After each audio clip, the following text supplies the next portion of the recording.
கல்யாணத்துக்கு பெண்ணு ஒரு தாயாகிற அளவுக்கு தகுதியாகிறவுக்கு வரணும்னா கன்னி ராசிக்கு வரும்போது 6-3-18 நட்சத்திரம் கடந்து வருது. அப்போ அந்த 18 வயசுக்கு மேலே தான் ஒரு பொண்ணுக்கு வந்து அந்த காலத்தில் எழுதுனது. அது அப்போ எழுதுனாங்க, இன்றைக்கி தானே மாற்றி வச்சுருக்காங்க. அன்றைக்கி ஒரு பெண்ணு வந்து சமைஞ்சு 18 வயசுக்கு மேலே வாழ்க்கை வாக்கப்பட்டு போகணும்னு சொன்னாங்க. அப்போ அது கன்னி, அங்கே நோய் இல்லாமல் பார்த்துக்கணும், இந்த பக்கம் மரணம் இல்லாமல் பார்த்துக்கணும், துலாம்ங்கிற அங்கீகாரம் வச்சாங்க. பாருங்கள், அந்த இடத்துல சித்திரை நட்சத்திரம் என்ன வருது? சித்திரை நட்சத்திரம் 2 பாதம் போயிடுச்சா, மீதி எத்தனை பாதம் இருக்குதுங்க? யாராவது சித்திரை நட்சத்திரத்தில் பிறந்தவங்க 3ஆம் பாதத்தில் பிறந்துட்டாங்கன்னா வாழ்க்கை சரியில்லாமல் போனாலும் வாக்கப்பட்ட இடத்துல வாழ்ந்துருவாங்க. 2ஆம் பாதத்தில் பிறந்தவங்க வாக்கப்பட்டு போய் கல்யாணம் பண்ணிட்டு போய் தாய் வீட்டுக்கே போயிட்டாங்கன்னா அஸ்தமோடு சித்திரை அமர்ந்து வாழ்வை கொண்டு மங்கை நூலிழப்பால் பத்தினி விதவையாகலாம். அந்த காலத்திலே பாட்டு இருக்குது பாருங்கள். அப்போ அந்த உத்திர நட்சத்திரம், அந்த சித்திரை நட்சத்திரம் எல்லாம் அது கொடுக்குது. இந்த துலா ராசியில் வந்து கல்யாணம் காலச்சக்கரத்துக்கு 7ஆம் பாவம் கல்யாணம் எதுக்காக வச்சாங்கன்னா பாருங்கள், சித்திரை நட்சத்திரம் அங்கே தான் இருக்குது 2 பாதம். அப்போ அங்கே செவ்வாய்ங்கிற புருஷன் அங்கே தான் இருக்கார். மேலே மேசத்தில் இருக்கிற செவ்வாய் சுக்கிரன் வீட்டை பார்க்குது, கரெக்டுங்களா? அங்கே சுக்கிரனுடைய வீட்டை பார்க்கறதுனால தான் அந்த அமைப்பு ஜாதகத்தில் இருக்குது. அப்போ மேசத்தில் இருந்து அந்த சுக்கிரன் வீட்டை பார்க்கறதுனால இங்கே ஆண் பெண் 2 சேருதுங்களா. அங்கே சூரியன் வந்து என்ன ஆகிறாரு? சூரியன் நம்ம உடம்பு எப்போவுமே பாருங்கள், நம்ம உடம்புல வந்து கொஞ்சம் ஹீட் இருக்கும் இல்லைங்களா? எப்போவுமே அந்த ஹீட் டெம்பரேஷன் தான் இந்த உடம்புல இருக்கும். நம்மளுடைய மர்மம் எல்லா இடத்துலையும் பார்த்திங்கன்னா ஹீட் எப்போவுமே இருக்கும். அந்த ஹீட்டு கொந்தளித்து அதிகமாக வந்துச்சுனால் நம்மளோட உயிர் சக்தி வெளியேறின்னு சொல்லித்தான் அந்த மேசத்துக்கு 7ஆம் இடம் சிறுநீரகம், அது மர்மஸ்தானம். அந்த இடத்துல ஹீட்டை குறைச்சி வச்சா தான் இந்த உலகத்தில் நிம்மதியாக வாழ முடியும். ஹீட்டு பொங்குச்சுன்னா உயிர் சக்தி வெளியே இருந்தால் அங்கே சூரியன் நீசமாக வச்சுருக்காங்க பாருங்கள், புரிஞ்சுங்களா? அந்த சூரியன் நீசமானதுனால தான் அங்கே 5ஆம் அதிபதி அங்கே நீசமாகிறார், கரெக்டுங்களா? எங்கே? அப்போ காலச்சக்கரத்துக்கு 5ஆம் அதிபதி நீசம். அப்போ எந்த வீட்டில் நீசமாகிறார்? 7ல் நீசம். அப்போ இந்த 7ஆம் இடத்துல சூரியன் வந்து அந்த உச்ச சூரியன் இங்கே பார்க்குதுங்க. அவங்க கொடுக்குற ஹீட்டு தான் இவங்களுக்கு பாடிக்கு வருது.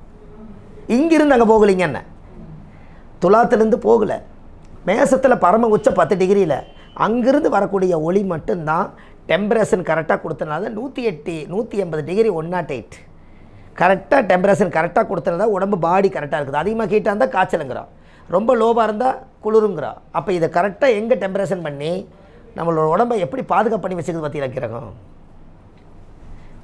என்னங்கம்மா? அப்போ 8ஆம் பாவம் அப்படியே அங்கே வாங்க, இங்கே கல்யாணம் முடிச்சிட்டிங்க. அப்போ கல்யாணம் 7ஆம் பாவம் அங்கீகாரம், 8ஆம் பாவம் தான் ஒரு பெண்ணுக்கு மாங்கல்யம்னு சொன்னீங்க. அப்போ மரணத்துலேருந்து மாங்கல்யம் வரைக்கும் அந்த ஏன் மாங்கல்யத்தையும் மரணத்தையும் ஒன்றா வச்சாங்க? மரணத்தையும் மாங்கல்யத்தையும் ஒன்றா வச்சுருக்காங்க. செவ்வாயினா விதவைன்னு அந்த காலத்தில் சொல்லி வச்சாங்கல்லங்க, என்னங்க? செவ்வாயினா விதவை. 2 4 7 8 12 தான் கணவன் தோஷமானா, கணவன் இழந்துட்டால் ஏதாவது ஒரு வழியில் விதவை கோலம் ஆயிடுவாங்கன்னு வச்சாங்க. அப்போ 8ஆம் இடம் செவ்வாய் வீட்டில் அந்த மாங்கல்யம் இல்லைனால் அந்த செவ்வாய் விதவை தானே, புருஷன் இல்லைனா, அதனால் அது 8ஆம் இடம் செவ்வாய். அங்கே என்ன கிரக நீசம்? அப்போ காலச்சக்கரத்துக்கு அது எத்தனாவது வீடு? அப்போ 4ஆம் அதிபதி தாய் ஸ்தானாதிபதி போய் 8ஆம் பாவத்தில் இருக்குது. அப்போ அந்த 4ஆம் இடம் என்பது சுகம், என்னங்க? 1 மேசம், லக்னாதிபதி எங்கே நீசமாகிறாரு? ஒரு உயிர் இறந்துட்டா லக்னம் நீசமான சனி ஆயுள்காரகன் எங்கே நீசமாவார்? Very good. எங்கே இறந்தாலும் மேசத்தில் தானே சனி நீசம், அதை மறந்துடாதீங்க. மேசத்தில் சனி நீசம். ஒரு உயிர் அங்கே ஆயுள் முடிஞ்சுது, அங்கே தான் ஒரு உயிர் பிறக்குது, ஒரு உயிர் இறக்குது. அதனால தான் சனி கொண்டு போய் எங்கே வச்சுருக்காங்க?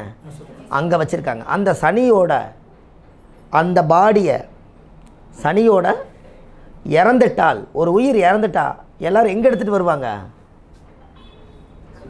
சார்? வீட்டுக்கு வருவாங்க. எங்கே இருந்தாலும் வீட்டில் தானே வைப்பாங்க. அப்போ இந்த லக்னாதிபதி உயிர் இறந்தது நீசமாயிருச்சா, 4ஆம் இடம் வீட்டுக்கு வந்துருச்சு அந்த உயிர், மறுபடியும் அதை எங்கே எடுத்துகிட்டு போவாங்க? இருங்க, 8ஆம் இடம் என்பது 8ஆம் இடம் என்பது உயிர் புதைக்கணுமல்ல. அப்போ அது அங்கே 4ஆம் இடத்துலேருந்து அது எங்கே வருது?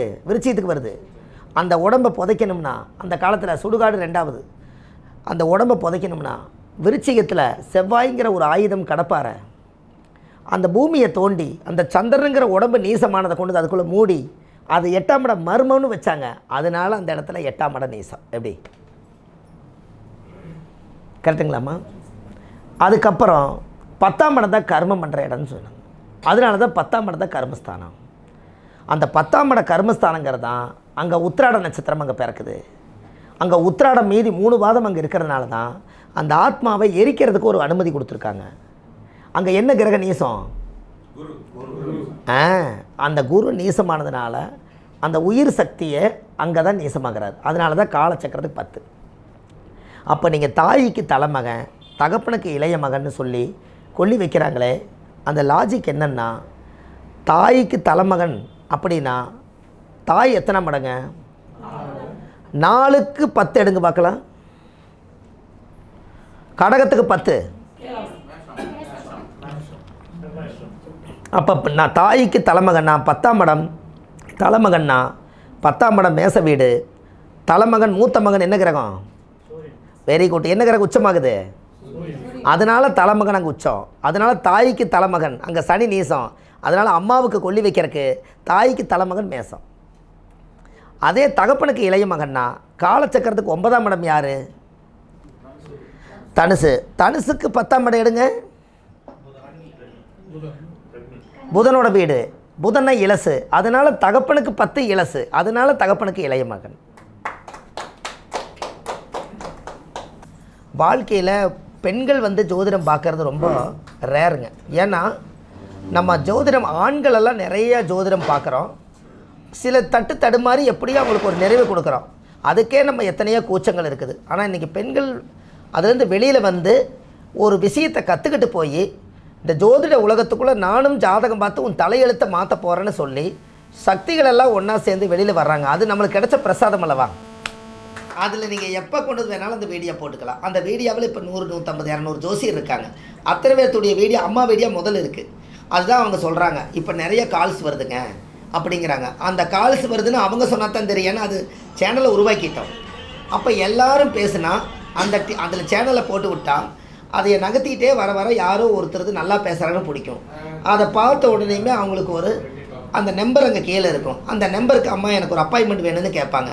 அவங்க என்ன பீஸ் வச்சுக்கிறாங்களோ அதை சொல்லுவாங்க. அந்த பீஸுக்கு அவங்க ஃபோன்லேயே ஜாதகம் பார்த்து வீட்லேயே உட்காந்து 2 பணம் சம்பாரித்து இந்த தர்ம தொழிலை செய்கிறாங்க. இது நல்ல விஷயம் தானுங்க ஐயா. என்னங்க?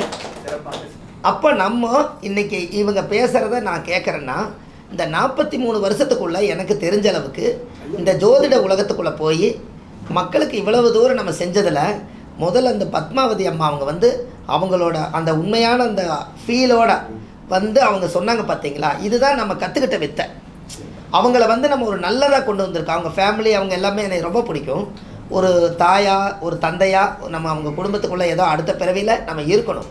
ஏன்னா அந்த ஒரு பவர் அவங்களுக்கு ஆண்டவன் கொடுத்துருக்கான்.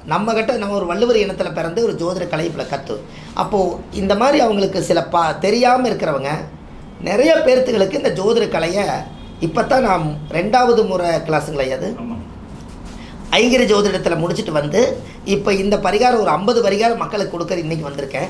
4ஆம் தேதி அன்னைக்கு அதே ஐங்கிரி ஜோசியத்தில் நாமக்கல்ல 4ஆம் தேதி அன்னைக்கு இந்த நிகழ்ச்சி நடக்க போகுதுங்க. இன்னொரு 51 இப்போ கொஞ்சம் கொஞ்சமாக மக்களை தேடிட்டு வர. அது பெரியோர்கள் முன்னோர்களுடைய ஆசீர்வாதத்தால். அப்போ இன்னும் இந்த ஆதிகால பரிகாரங்கள்னு உங்கள் கையில் கிடச்சிருச்சுன்னா நாம் தைரியமாக வர்றவங்களுக்கு இன்னென்ன பரிகாரங்கள் செஞ்சு நீங்கள் பலன் அடைஞ்சு நீங்கள் வெற்றி ஆகுங்கன்னு காசே இல்லைனாலும் பரிகாரம் வெற்றியாகும் இல்லையா? அந்த ஒரு விளக்கத்தை தான் இன்றைக்கி உங்களுக்கு கொடுக்குறக்காக வந்தோம். அதில் அவங்க அம்மா பேசின ஒரு விஷயம் என்னென்னு கேட்டிங்கன்னா, சீக்கிரமாகவே 1330 பரிகாரம் எழுதி புக்கு உங்களுக்கெல்லாம் கொடுத்துறோன்னு ஒரு எண்ணம் வந்துருச்சு. என்னங்க?